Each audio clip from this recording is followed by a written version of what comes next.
Hello, I'm Matt Galloway, and this is the Current Podcast. The threat of more tariffs from the U.S. has taken over the agenda at the Premier's meeting on Prince Edward Island this week. In fewer than 30 days, hundreds of Canadian products ranging from electronics and lumber to dairy and agriculture could face 50% tariffs. The White House cites the, quote, discriminatory treatment of American alcohol, auto, and dairy products. U.S. President Donald Trump defended the tariffs yesterday. Canada's been very, very tough on us over the years, and no other president's done anything about it. I love Canada. I love the people of Canada. I mean, in all fairness to them, they need us to survive. Without us, there's no way they can survive. One major sticking point is the ban in many provinces on U.S. alcohol sales.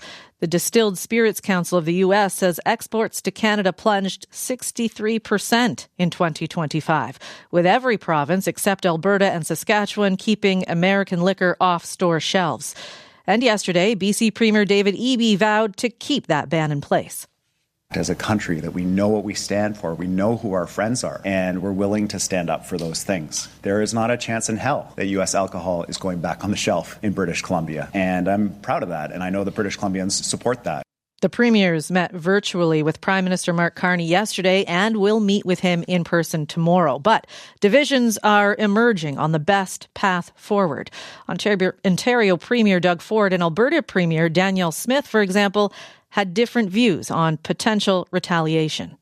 If these talks fail in 29 days, we need to hit them back as hard as we can. I'm tired of the bully trying to take our lunch money all the time. We always seem to be on our back heels. We need to be on the offense. I think of Doug Ford basically alluding that oil and potash could be used as retaliatory measures. Well, that's not going to happen. I think that what will happen is that we're going to have a pretty intense period over the next 29 days. And I hope that diplomacy will prevail and the best interests of both our countries will prevail. Joining me now is New Brunswick Premier Susan Holt. She is in Charlottetown for the meeting. Premier, good morning. Good morning, Rebecca. New Brunswick, one of the hardest provinces hit by U.S. tariffs. What has been your response this week after hearing that Trump wants even more tariffs in place? Oh, to be honest, it feels like Groundhog Day. This is where we were a little more than a year ago, that January, February, March period of 2025, when Trump was threatening these tariffs and those tariffs. They were going to be on tomorrow. Oh, no, they were going to be on in a month's time. And it really put a chill on our economy. It created the kind of uncertainty that's really bad for business. But then in the end, we leveraged CUSMA and the exemptions that we had, and only a few specific sectors were hit in quite a painful way. So it's hard to take anything that comes out of Trump's mouth at full value, because we've just known and seen from him that he will change things on a daily basis. But Canada's in a strong position. The provinces all agree that we need to hold the line and continue what we've been doing. And prepare and see where we are in 29 days. And where do you fall between what we heard from Premier Doug Ford versus the Premier of Alberta on how best to approach Trump? Is it hold the line, as you've called it, but is it retaliation, tariff for tariff, or is it somewhere else in the middle? Well, I think what you'll notice as the similarities between what those premiers said is the question of timing. Right now, we're taking in what the president said and what he suggested he would do in 28 days from now. But what we've seen from this president is that he doesn't always deliver on these threats of unjustified tariffs that are a violation of CUSMA. So we prepare and we determine what we might choose to do in 28 days if he comes through on this particular threat. But we don't react. We don't have a knee-jerk reaction or an emotional reaction like we often see from the president. Instead, we prepare, we identify what we could do. I think a lot of Americans know what a great relationship they've had with Canada and how strong the trading relationship has been, as well as how much they depend on a number of our resources and products. Certainly speaking for New Brunswick, we ship a lot of wood products to the U.S. It's the best wood for home building, which is something that the U.S. really needs right now. We ship them a lot of energy products, the gas that goes in their car, the fuel that goes in their fighter jets, the energy products they use to to heat and cool their homes. These are things that they need. And so the relationship's been mutually beneficial. Trump's tariffs are going to drive up the cost of living. They're going to hurt the American people. They have been for the last year and a half. And so we use the tools we have to push to negotiate a fair deal and get this done once and for all. Talk to me a little bit about the softwood lumber in New Brunswick. That's a huge deal for you guys in that province. Tariffs on softwood lumber have been in place now for a while. How have you been dealing with that, and what has that meant for your businesses who are in that industry? Thank you for bringing up softwood lumber, because that is our biggest pain point. And with tariffs at 45%, our industry has been incredibly resilient through challenges that most businesses would not be able to withstand. And certainly we've seen across the country, our colleagues in BC and in Quebec and Saskatchewan to some extent, mill closures and curtailments that have really hurt workers in this space. Our industry has been collaborating, belt tightening, getting innovative, and we've been, working with them and supporting them to make sure we can keep people employed and keep jobs going. But we can't continue under 45% tariffs for forever, certainly. And so we've been negotiating. The sector has come together across Canada in ways I haven't seen before. There's a unity nationally on the position from our forestry companies and what kind of quotas the U.S. isn't even fulfilling that we know we could put on the table, and looking for that opportunity to negotiate a new deal with the Americans. One of the big sticking points has been alcohol. There was some good news yesterday on that front, at least on the Canadian front. 9 premiers say they're updating rules to allow more Canadian brewers and distillers to sell alcohol directly to Canadian consumers outside of their home provinces. So what does that mean for you in New Brunswick? Yeah, this was great news. New Brunswick was the first province to do this last August of 2025. We gave New Brunswickers access to all the incredible craft alcohol, wine, and spirit products that are made across Canada. And then we have been encouraging our colleagues to do the same, because I think, as many of your listeners would know, New Brunswick is a mecca of excellent craft beer, as well as some fantastic ciders and spirits and wines that I think the rest of the country would like to have access to. So our industry, our amazing producers are thrilled that the folks in Ontario and soon to be Quebec and Nova Scotia and BC will now be able to get access to New Brunswick's incredible products. And if I can add, Rebecca, we've seen since we took U.S. booze off the shelves, New Brunswickers have responded with such loyalty and patriotism. We saw sales of New Brunswick products go up by 25%. We saw sales of Canadian products go up by 10%. And that's continued to the point where when we tried to sell off some of our old U.S. stock that we still had in inventory, it didn't move. Nobody wanted to buy it. There's a real sense that even if those products were on the shelves right now, Canadians are backing our own country, and we're going to be our own best customer because we don't need the American products right now, when it's in the best interest of our country to come together and be the kind of Team Canada that we've all been cheering for through the FIFA games. So you're not putting them back on the shelf anytime soon, those American products? Absolutely not. It's not what New Brunswickers want. It's not in the best interest of our country or our province. Talk to me a little bit about the tariffs pulling at provinces' weak points. How much do you think the ongoing tariff pressure and uncertainty impacts Canada's national unity? There are many different interests at play here. That's right. And I think that's a strategy on the Americans' part, is to try to find ways that they could divide provinces by picking specific things that they want to go after, that they know have, a unique presence in one province or another.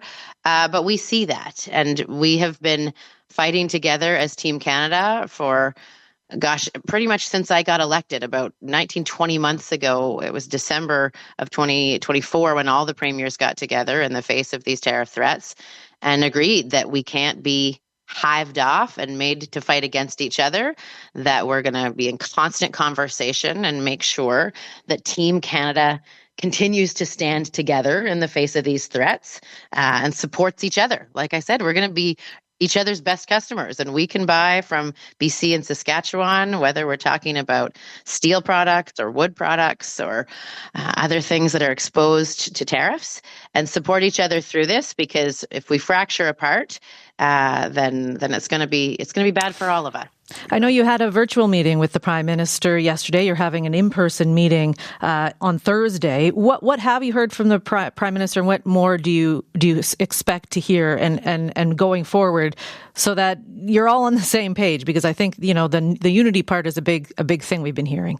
Well, one thing that this Prime Minister has been very good at is frequent, clear, frank communications with the premiers. It's something we really appreciate. The fact that he can make himself available, that we can all get together and speak really bluntly about what's happening behind the scenes, make sure that we're all on the same page about what the strategy is, who's doing what, who's talking to whom. We each have different relationships with state governors and Senate folks and folks in the president's orbit, folks in industry, and align the effort. And the Prime Minister, I think, like all of us, he sees a bit of a silver lining in this, right? It's clear that we've gotten under Donald Trump's skin. It's clear that things like the alcohol ban are irritating enough to him to make him react in rash ways, and that creates an opening at the negotiation table. Once you know that you found an irritant for your partner across the table, then it's something you can leverage. And so I hope this means that we have some urgency to get a deal. Now, whether we can rely on that deal or not is another question. But the Prime Minister and his team have been looking to get the best deal for Canada and not rushing to do it toward a bad deal. And Canada's premiers, support him. And if you were a betting woman, do you think these 50% tariffs will ever see the light of day? Oh, gosh. I'm not a betting woman, certainly not betting on what President Trump might or might not do, but I have a lot of confidence in Canada's position. We have the people, we have the resources, we have premiers and a prime minister that are looking out for Canadian workers and Canadian businesses and entrepreneurs. We're going to do what's best for Canada, and we have friends all around the world that are doing more and more business with us. So we're going to get through this, and we'll be stronger on the other side. Premier Holt, I appreciate your time this morning. Thank you for this. Thank you very much, Rebecca. Have a great day. That was the Premier of New Brunswick, Susan Holt. She was in Charlottetown. David Cochrane is the host of CBC's Power and Politics and is on the ground in Charlottetown. David, good morning. Hi, Rebecca. How are you? Doing well. You were listening to the Premier there, Susan Holt. Given what you're hearing from her and what you've been hearing on the ground, how aligned are the premiers along with the federal government? Is their approach in lockstep with one another? Yeah, I think for the most part, I think the Premier gave a pretty good summary of it there, that they're all united on the main goal, right? End the mega vandalism of the Canadian economy, try to get some stability, try to get things to a point where business can feel like they can plan without the rules of engagement constantly changing, and they can unlock some investment. There is some disagreement, I think, on the best tactics to use, right? The Doug Ford versus Danielle Smith dynamic that you laid out there earlier, that's been there since the beginning of this, right? That Danielle Smith made very clear, do not use our oil reserves as a bargaining chip to protect central Canadian industry. And if you look at the referendum coming up there in October, you can imagine what an export tax on oil or potash would do to the Western separatist movement that you see in Alberta. But I think, yes, broadly, they're behind the federal government. They get that communication. They get the updates. Mark Carney, the Prime Minister, treats them with respect, even when he's disappointing them with what he has to say. But they're all focused on the end goal. It's just staying on track, Rebecca. When you're dealing with Donald Trump, I mean, it's like trying to put a toddler into a snowsuit. It seems like it should be an easy thing to do, but it takes a lot more effort than you'd expect. You talked about the separatist movement in Alberta. How does Mark Carney have to sort of weigh what's happening there and in Quebec with what he's and how he's approaching Donald Trump? Well, it's interesting. If you look at these latest tariffs, the 50% 338 tariffs that were announced, those almost surgically target British Columbia, Ontario, and Quebec. Saskatchewan and Alberta, which have American booze back on their shelves, they are largely spared from what is in these retaliatory moves against our retaliatory moves as a country that came out of the White House. So you can see Donald Trump trying to apply pressure on the fault lines of the Canadian economy and the fault lines of Canadian federalism. And so this is the challenge that any prime minister has, but certainly this prime minister in this particular moment is how to calibrate all of these things and how to manage your responses. I mean, you have a White House which acts as if the international order does not exist. Agreements that you sign in good faith have no meaning, and every interaction is a transactional one with an opportunity to extort using your leverage. And you have a Quebec election coming up, you have an Alberta referendum coming up, and then you have just the general anxiety that's spread throughout the Canadian economy. Mark Carney asked for this job because he said he likes to show up in a crisis, and I think he's got everything he wanted on that front at this point. So it's a tricky calibration, right? But the premiers right now, compared to when this started, I think, in the final days of the Trudeau administration, the early days of the Trump administration, they're in a better position in terms of being together and clear-eyed on things. You know, the Prime Minister was asked yesterday by our CBC colleague JP Tasker whether provinces should take the step of putting U.S. alcohol back on the shelves. And here's what Mark Carney had to say. The decision to change that, first and foremost, will be taken by the provinces themselves, each individually, and should only be taken, in my judgment, as part of an overall agreement. And that's what we'll work to accomplish. Is there any sense yet of what overall agreement could look like? Well, I mean, they want everything settled all at once, right? They don't want to keep doing these piecemeal little extortionary exercises on different parts of the Canadian economy. What I wonder is that what the U.S. wants?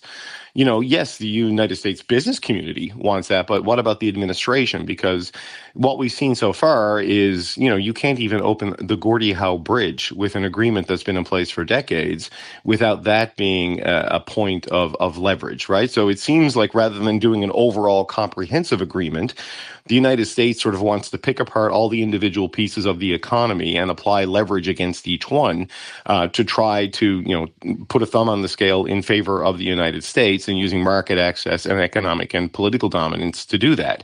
So this is the challenge. I mean, the Prime Minister, I think, is saying there they don't want to, okay, we'll take the booze off the shelves and settle that irritant. But you get no credit for this with this administration. Jameson Greer made that point, the trade representative did, in Aspen last week on all the concessions Canada has made to this point, essentially saying Canada made a mess. You don't get credit and bonus points for cleaning up your own mess. So that's the challenge, is they want steel, aluminum, auto, CUSMA, lumber, all of it solved all at the same time. But it takes two willing parties to do that. And at this point, it's unclear to everyone I've spoken to here in Charlottetown and back in Ottawa that the United States agrees with that, rather than wanting to keep it on this transactional Canada on its heels under constant pressure from the United States because it's working in the American interests in some sectors. The Prime Minister met with all of the premiers virtually, I understand, this week, and is going to meet with them again in person in Charlottetown. What do you expect to come out of that meeting? Well, it's going to depend, I think, quite a bit on where the mood is with the premiers after a couple of days of ruminate on this, how much of their own original agenda they can get back on track. They want to have a serious conversation with the Prime Minister about increasing healthcare transfers, which is a sign that federalism was going back to normal, but I'm not sure that's going to get there. And it also depends on what we hear out of the United States. But Mark Carney told the premiers yesterday in the meeting, according to what I have heard, that they are going to intensify negotiations. They see this as an opportunity to move this into an end game, but also accept the reality that this could just be another dead end, right? And he's told them all to prepare for there to be no deal, look for leverage, and figure out which ways this leverage can be applied. So I suspect by Thursday, there will be more conversations on that, because what the Prime Minister also told the premiers yesterday is that he expected at some point in these negotiations, Donald Trump will put a countdown clock on things. The initial idea was that could be through giving the 6-month notice that the United States would formally withdraw from the entire CUSMA pact, so putting a 6-month clock. Now it's a 30-day clock, and they've got to figure it out. Yeah. Okay. David Cochrane, thank you for this. You got it. Thank you. David Cochrane is the host of CBC's Power and Politics. You've been listening to The Current podcast. My name is Matt Galloway. Thanks for listening.